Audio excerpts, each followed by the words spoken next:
name is Jersian, and I'm here with my friend ppslick. He is a Smash person who has won local tournament. He has over 3,000 hours in Smash, and he doesn't like being called a pro, but he basically plays on that level. So today we're going to do a Smash tutorial to teach you the basics of Smash. I am playing Link and he is playing Mario. So why don't we start with movement? Movements. Basic movements. You have to use the stick. What is it called? Just the left stick. The left stick. You play on Joy-Cons, a Pro controller, or a GameCube controller. You can move left and right. By default in Smash, if you press up, you will jump. We, however, have that option turned off. It is a matter of preference. You can use it or not. And you can also crouch, which comes in handy sometimes. Right. There are two types of attacks in Smash, and the first types of attacks are regular attacks. Normal attacks. You do those with the A button.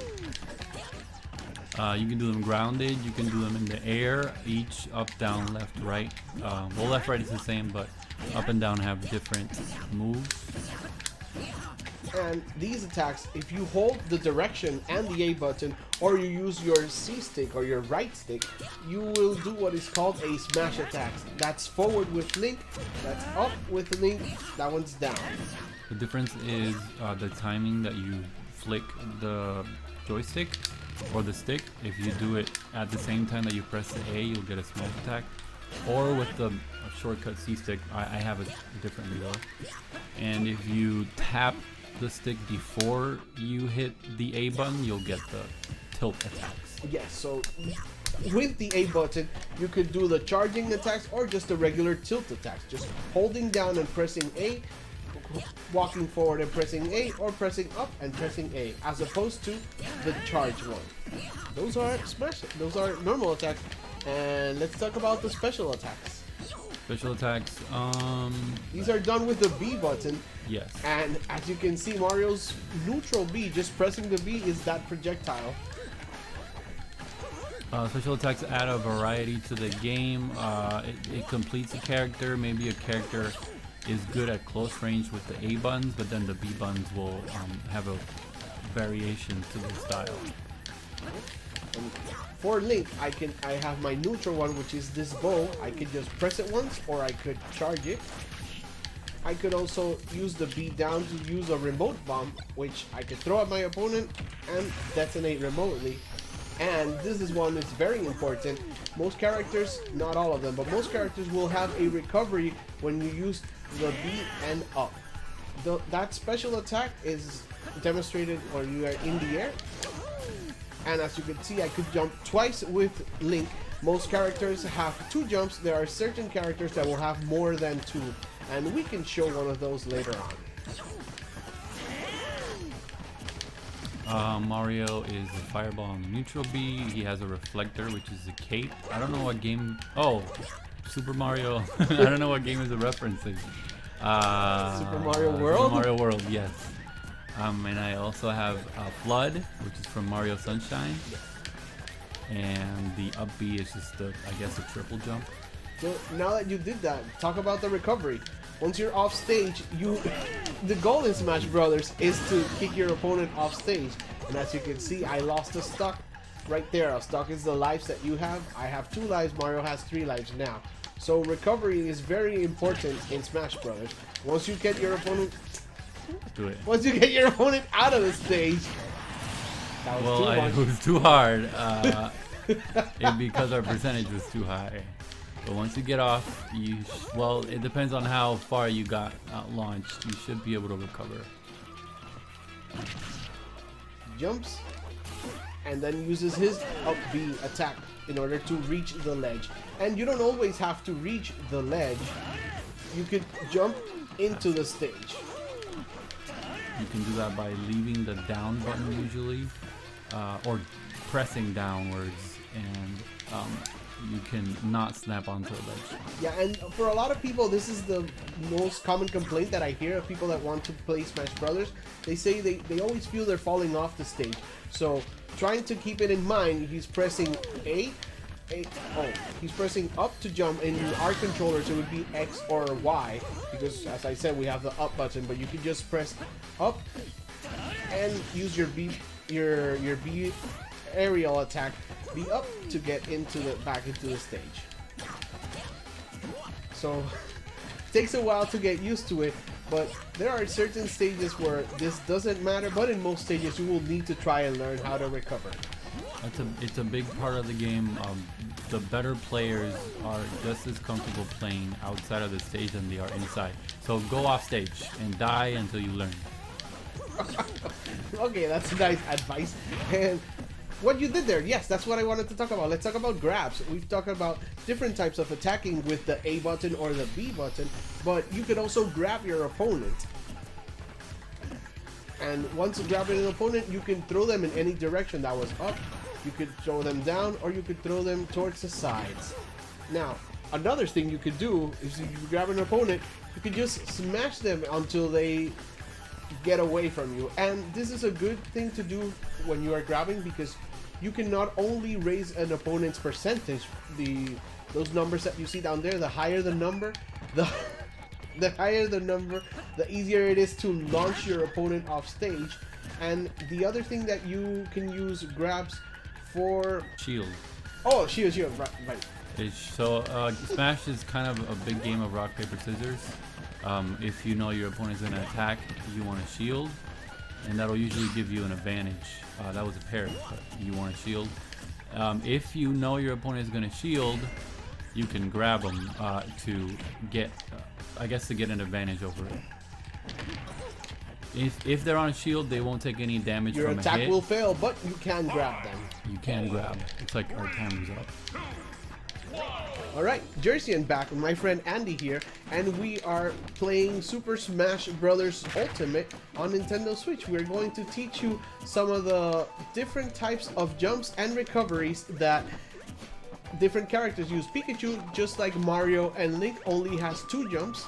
Those are both of his jumps, but Pikachu's recovery is a little different, as he can move in different directions. You can do up and forward, or you can even use it diagonally. Kirby has, as opposed to Mario, Link, and Pikachu, there's only a couple characters that can do this. Kirby has multiple jumps. You'll want to memorize how many jumps he has, but then he also has an up B move that helps him recover. So Kirby's up B move is one that will help you come back from the stage if you are pretty below the stage, and that's a good advantage of Kirby. And as I said, Pikachu's is directional, so he can come from a large distance to the sides. And that's how different types of characters have different types of recoveries. And we're not going to show every single type of every character's recovery, but try to get used to your characters. And as Andy said, fighting off stage is just as important as on stage. So let's talk about aerial attacks. Smash characters have a neutral attack. You can have an up attack just by holding up in the air, and you can have a down attack, and Pikachu's down attack is pretty cool. It smashes into the ground and it can hit opponents. There's also a forward attack, and the most difficult for beginners to pull off is a back air attack. Can you explain that? So as opposed to let's go back to tilt attack. As opposed to tilts, if you press forward or backwards, it's the same kind of move, but when you're in the air, forward and backward will be different, and they'll both usually have different uses, so you'll want to memorize them. It's a little hard because you'll have a forward momentum and then you have to quickly flick your stick backwards to pull it off, or same as if you jump backwards, you'll have to flick it to the other direction to get the right one. So let me try and demonstrate this with Pikachu's forward air attack. Is this? It's just electrocutes the enemy, and its back air attack is that. And there's a multiple hit attack, and it's good because even if you miss the first attack or your opponent dodges, you can get them on the other ones. So speaking of dodging, in Smash Brothers, you could dodge, you could hold the shield and press down to do a spot dodge or a dodge in place, and you can also roll to dodge. These dodges are able to be done in the air as well. You can, in the air, you have a neutral one, and then the GameCube and other controllers are pretty sensitive when it comes to direction. So I think you have about 16 directions that you can air dodge. So practice them, use them in different methods. And also note that there is a little delay between doing the air dodge and being able to attack again. So you can't just air dodge, try to time it well so that you can hit the ground or that you won't be left too vulnerable to attack. We haven't mentioned that while you're rolling or you're spot dodging or air dodging, you have a brief period of invincibility. But don't do it too many times because, as you can see with Kirby, he'll start going slower and be more vulnerable if Pikachu can manage to grab me. There you go. Very important aspect of Smash Brothers. How to win or how to lose depends on the lives that your character has, or stocks. Yeah, these lives are called stocks, and they are represented by the character's face. Below their name, you can see Kirby and Pikachu both have 3 stocks. If I count, I would lose a stock. Now it's 2 on 2 stocks. And the way to take away your opponent's stocks is to throw them off stage like we showed. And to throw them off stage, you will try to focus on getting their percentage of damage up. The higher the percentage, the easier it is to knock your opponent off stage. The farther you knock an opponent, the more difficulty they will have in returning to stage. We're about to go into sudden death. Yes.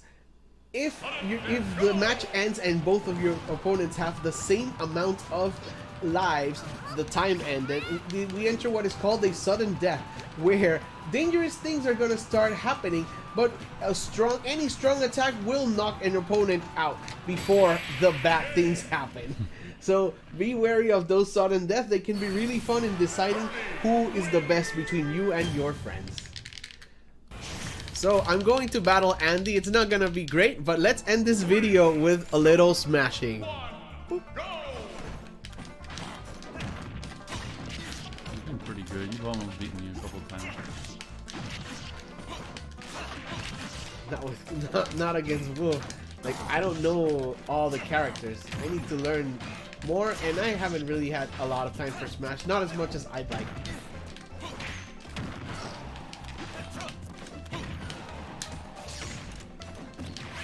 I don't have the same patience of you to practice online. I like local play more, and I need faster internet in order to practice online. I like local play more, but the need to play is Supersedes, yeah, I know. supersede.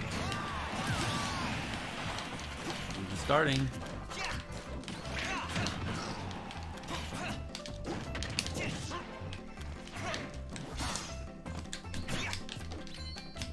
Ooh.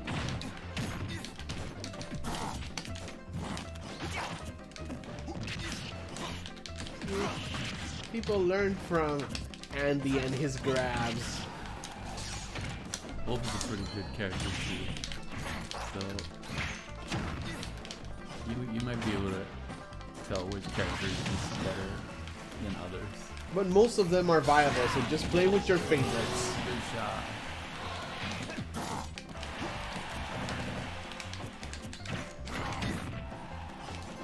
Ugh.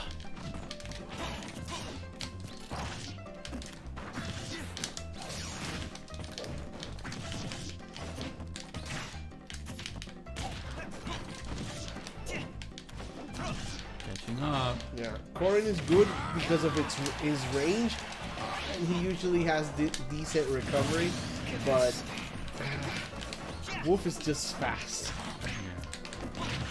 And just has good moves overall.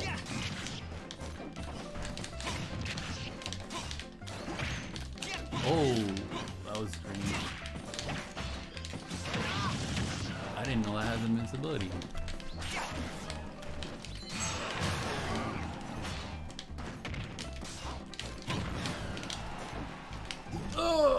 think I'm dead. Oh. Yeah. Wolf's recovery is sometimes pretty weak, but he has options. He not only has his up B, he has the side one. So you have to consider which one will save you, and depending on the situation.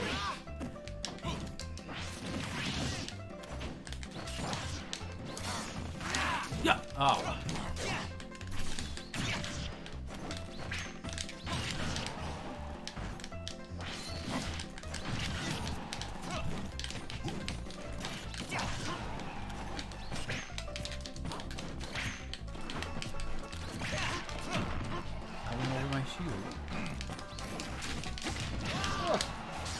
Why is it turning around?